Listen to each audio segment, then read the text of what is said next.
Greetings, just a quick one. I'm going to show you on solvent weld, so piping for either under floors for your bathroom, for your sinks, etc.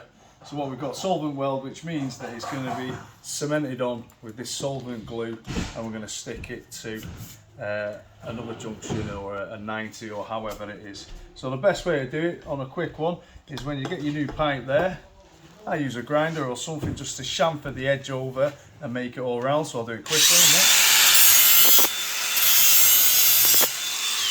So ideally, go all the way around, make a bit of a chamfer on it so it pushes in, clean it off, and always remember that you get some sandpaper and rub it down, because you don't want this like glossy material that's on the pipe to be sticking to it, because it doesn't really stick that well, so it's going to cause you problems. So make it a chamfer, give it a good sand down, and once you've done that, paste the glue behind on the pipe, so that, the glue on the inside, and then just give it a good push, and as you push it, give it a little twist so that that glue goes all the way around, and that'll be a good seal for you. So that's solvent weld piping.